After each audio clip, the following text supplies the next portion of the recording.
I listened whenever I got out of high school. I was exposed to different aspects of, without going into it too much, the truth movement, right? And I'm sure you're familiar with it. They call them truthers or whatever. And I started questioning like the main narrative of everything, not just of 9/11, but just of different things in life. And I started reading through the Bible over and over again and going through a lot of things. And a lot of things started not making sense once I started looking at it critically. And so it wasn't until years later till things happened. But at this point in life, when I was 18 and I started getting in trouble with my alcoholism, we'll just say I gotten in trouble a few more times and had some issues with my drinking.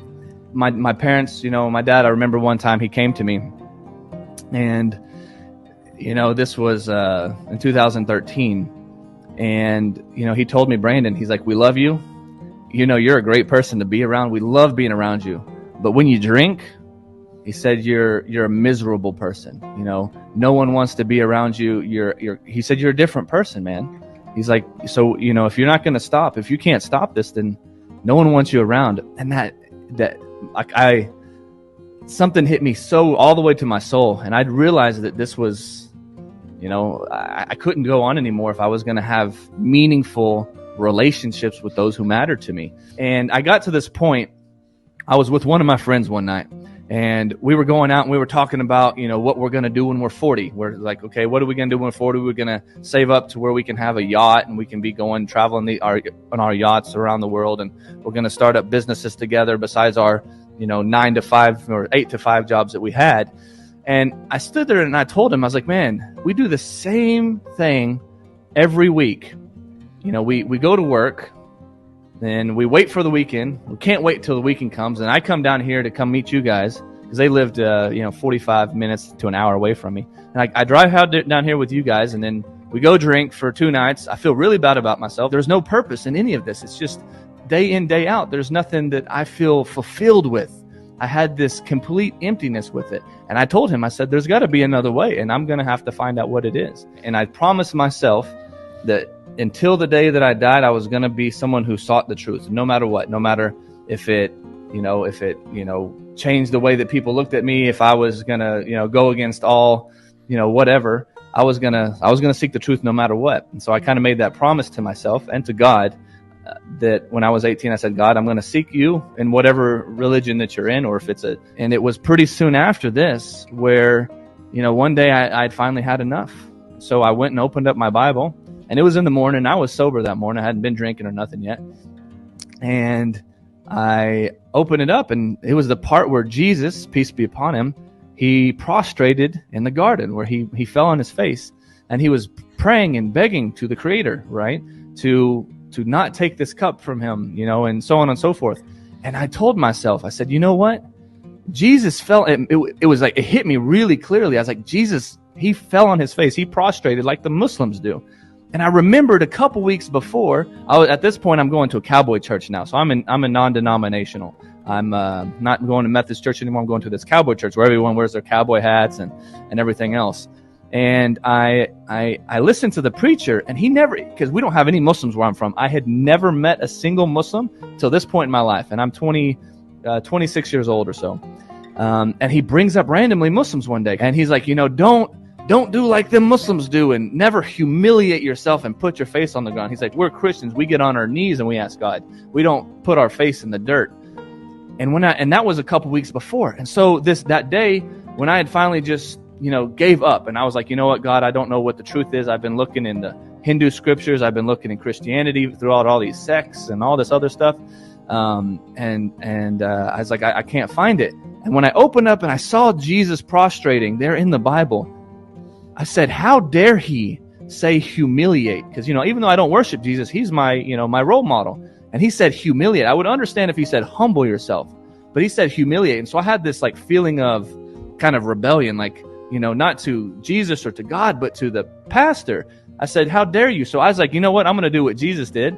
I'm going to put my head on the ground and I'm going to ask God to guide me. And so I did. And when it happened, everything was clear. I can't explain it to you, Eddie, except that there was no doubt in my mind that God was one. And something was telling me to follow Muhammad for the rest of my life. And so I told myself, if this was real, I got to find out about it. So I actually had a Quran on my shelf because I had a big library in my house. This is one of the books I haven't read, and so I'm going to actually read it, and as soon as I opened up the book, Eddie, that first page I started reading, I could not stop crying. I read from Fatiha, and then I would go to open up to another part. And every single word that I read, even though it was an English translation, of the it Quran resonated with me, of the Quran.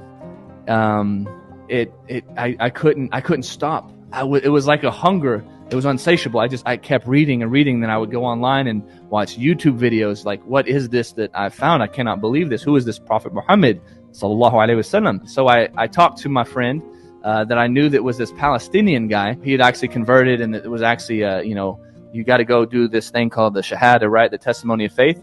And so I was like, well, I already believe it. Like, whatever I got to do, you tell me. And so I drove all the way down to Houston to go meet his brother-in-law. And he's like, well, you have to give Shahada at a masjid on Jummah. So come back on Friday. So I drove all the way back to, Montgomery, back to my home, and waited till Friday. And then I drove an hour and 15 minutes that Friday to go give my Shahada at the masjid. So after the khutbah was over, which was the lecture that on every Friday you have a lecture, kind of like a sermon you have at church, but it was really different for me. Everyone's sitting on the ground, right? And I'm like, where's all the pews? But it was comfortable. It was like, okay, this is some nice carpet, and it smelled really good. I was like, man, I haven't smelled something like this before.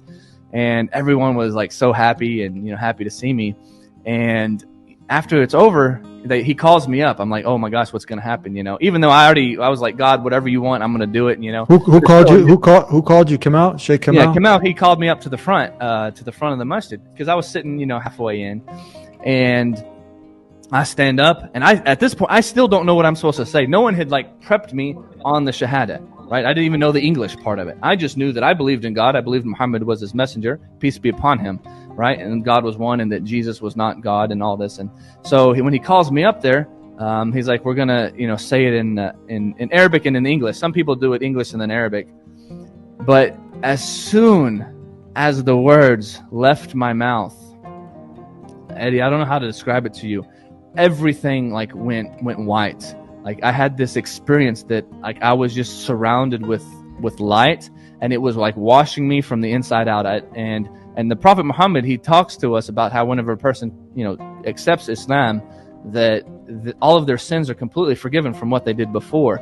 But this was almost like a manifestation of that, and just I had goosebumps and this euphoria that was better than anything I'd ever drank or taken or done before in my entire life. That feeling was better than the most blissful moment times a million. And I couldn't stop crying, and it was crazy. Everyone, I've been through a lot of shahadas, but everyone in the whole audience, all of the other brothers and whatnot, we're all crying together, and Kemal and Mekki's crying, and it was ajib. And I knew in my heart after I said the testimony of faith, which is I testify that there is no God worthy of worship except for Allah, the God, the one true God alone, and I testify that Muhammad is the messenger of God. The moment those words came out of my mouth, these words, I knew it. It was like it was written that this was truer than even my own name. If I would have said, I am Brandon, the son of Todd, the son of Alfred, that wasn't even as true as that statement that There is no God but God. There was the ultimate statement I ever made in my life. And so, I live by that statement now.